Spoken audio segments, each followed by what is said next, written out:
Hello my dear friends, स्वागत है आपका आपके अपने चैनल JK24 स्टडी में। तो आज के इस वीडियो में हम जानेंगे एनसीईआरटी कक्षा 10 विज्ञान का चैप्टर नंबर 1 जिसका नाम है रासायनिक अभिक्रियाएं एवं समीकरण। तो आज हम इस वीडियो में जानेंगे रासायनिक समीकरण को संतुलित करना।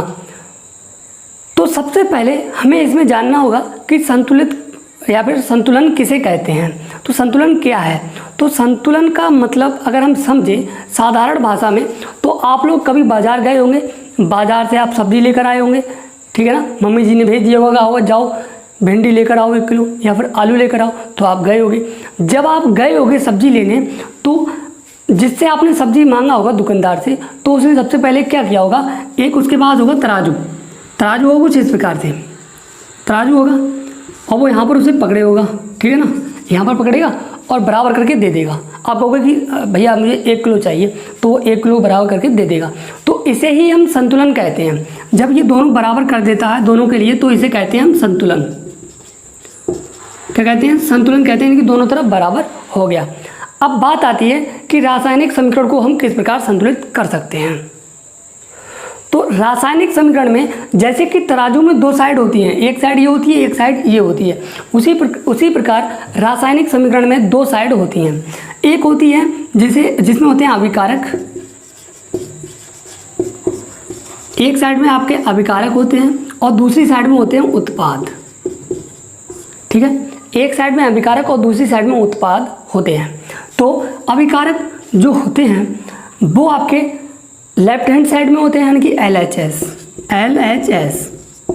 लेफ्ट हैंड साइड में होते हैं, जबकि आपका जो उत्पाद होते हैं वो RHS यानी कि राइट हैंड साइड में होते हैं।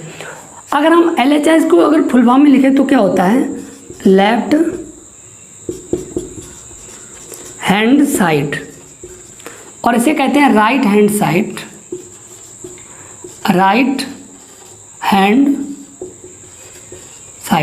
ठीक है ना। और अगर हम इसे हिंदी में लिखें तो क्या होता है, बायां पक्ष, और इसे कहें तो दायां पक्ष। अर्थात हमें जो है उत्पाद और अभिकारक इन दोनों के परमाणुओं को समान करना पड़ेगा, क्योंकि संतुलन का मतलब हम समझ चुके हैं कि बराबर करना।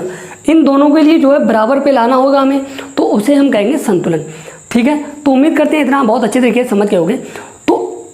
उसमें हमें क्या करना होता है, तराजू में किलो जो है ग्राम वगैरह बराबर करना होता है, मगर यहाँ पर क्या होता है, यहाँ पर आपको उसके परमाणु देखने होते हैं, इसके परमाणु दोनों को बराबर करना होता है। चलिए अब हम एग्जाम्पल पे आ जाते हैं। जैसा कि देख लीजिए, हमने एक एग्जाम्पल ले लिया है, तो इसमें ये वाला आपका होगा अभिकारक और ये होगा उत्पाद। हमें इन दोनों के परमाणुओं को समान करना है। जैसा कि अब हम इसे करेंगे, तो सबसे पहले हमें इसमें देखना है कौन से तत्व के परमाणु ज़्यादा हैं। तो देखिए यहाँ पर O के परमाणु 4 हैं, यहाँ पर O के परमाणु 4 हैं, तो सीधी सी बात है O के परमाणु सबसे ज़्यादा हैं यहाँ पर। तो पहले O के देख लेते हैं, यहाँ पर O के 4 हैं, यहाँ पर O के 4 हैं, इसका मतलब ये बराबर है, ठीक है। इससे हमें कोई मतलब नहीं है। अब हम आगे देखते हैं। अब हम इससे कम देखते हैं, हाइड्रोजन के हैं, ठीक है। तो हाइड्रोजन के यहाँ पर 2 हैं, और हाइड्रोजन का अगर यहाँ पर देखा जाए तो 1 है। कितना है? हाइड्रोजन का यहाँ पर 1 है। तो हमें जो है इसके लिए जो है इसके बराबर लाना होगा, यहाँ पर 2 लगा देना है, ठीक है। सिंपली हमने यहाँ पर 2 लगा दिया है। और अब आगे देखिए आप, यहाँ पर H जो है आपका 2 हो गया है, और Cl भी यहाँ पर 2 हो गया है, यानी कि 2 की मल्टीप्लाई दोनों में हो जाएगी। तो यानी कि H भी 2 हो गया और Cl भी 2 हो गया, यानी कि दोनों के 2 परमाणु हो गए। अब यहाँ पर आ जाओ, Cl की बात आती है, तो Cl यहाँ पर पहले से 2 हैं, बट यहाँ पर भी हमने 2 कर दिए हैं। और अगर हम आगे बात करें Ba की, तो Ba यहाँ पर भी उतना ही है, यहाँ पर भी उतना ही है। इसका मतलब ये समीकरण पूरी तरीके से अब संतुलित है। इसमें हर एक परमाणु बराबर है, यानी कि प्रत्येक तत्व के परमाणु जो हैं अब इसमें बराबर हैं। तो लिख सकते हो BaCl।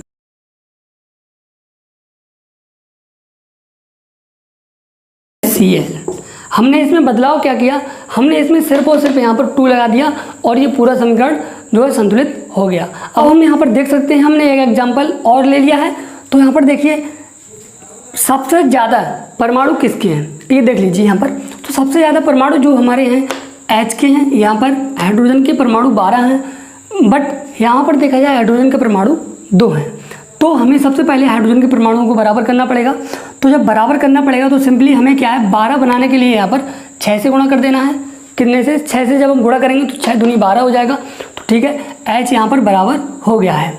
और यहाँ पर अगर O की बात करें तो O भी यहाँ पर 6 हो गया, यहाँ पर कितने हो गए 6, और 2 यहाँ पर हैं, तो इसका मतलब 8 हो गए हैं, पूरे 8 हो गए हैं। अब यहाँ पर देख लीजिए, यहाँ पर 2 O हैं बट यहाँ पर 6 O हो गए हैं, कोई फर्क नहीं पड़ता क्योंकि ये वाले O 6 जो हैं वो इसकी पूर्ति कर देते हैं, और ये O2 है ये इसकी पूर्ति कर देता है। अब यहाँ पर थोड़ा सा और दिमाग लगाना है आपको। यहाँ पर देखिए C की जो परमाणु हैं वो 6 हैं, बल्कि यहाँ पर C का परमाणु कोई भी नहीं है, तो हमें यहाँ पर बराबर करना पड़ेगा। तो यहाँ पर 6 से मल्टीप्लाई कर दिया जाएगा, कितने से, 6 से मल्टीप्लाई कर देंगे। तो यहाँ पर एक काम तो हमारा बन गया कि C के परमाणु पूरे हो गए, मगर एक काम बिगड़ गया, O के परमाणु जो है यहाँ पर अधिक हो गए। अब हमें इधर करने पड़ेंगे भाई, चलो देखते हैं। तो यहाँ पर 6 दूनी 12 हो गए O के, तो यहाँ पर 2 हैं, तो यहाँ पर भी 6 से हमें मल्टीप्लाई कर देना है। तो ये आपके हो गए 12, यहाँ पर हो गए, यहाँ पर ये 6 दूनी 12 हो जाएगा। C के यहाँ पर 6 हैं, यहाँ पर भी 6 हैं। अब सभी के यहाँ पर परमाणु जो हैं वो बराबर हो गए हैं, समीकरण जो है पूर्ण रूप से संतुलित हो चुकी है। तो देख लीजिए एक बार, तो यानी कि ये हो जाए,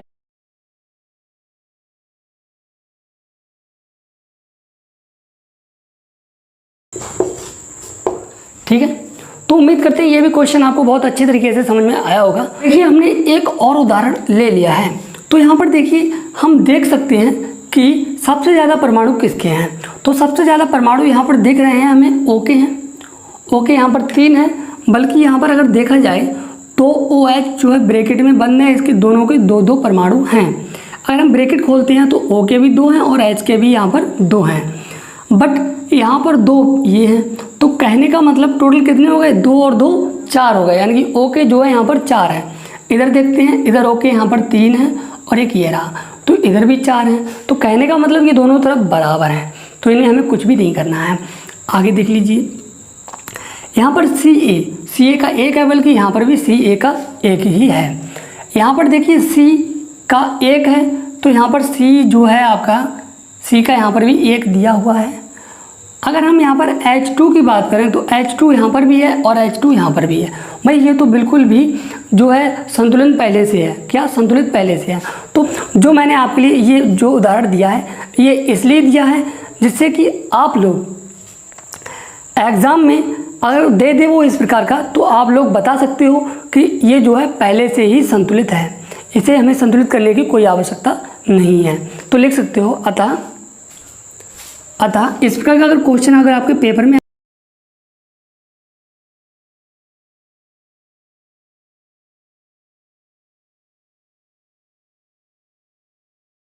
संतुलित है, ठीक है ना। उम्मीद करते हैं आपके लिए ये समीकरण को संतुलित करना आ गया होगा। और अगर आपको ये वीडियो समझ में आया है, यानी कि मैंने जो बताया है वो आपको समझ में आया, तो प्लीज़ वीडियो को लाइक कीजिए, सब्सक्राइब कीजिए और अपने दोस्तों को अधिक से अधिक संख्या में इस वीडियो को भेजिए, ठीक है ना।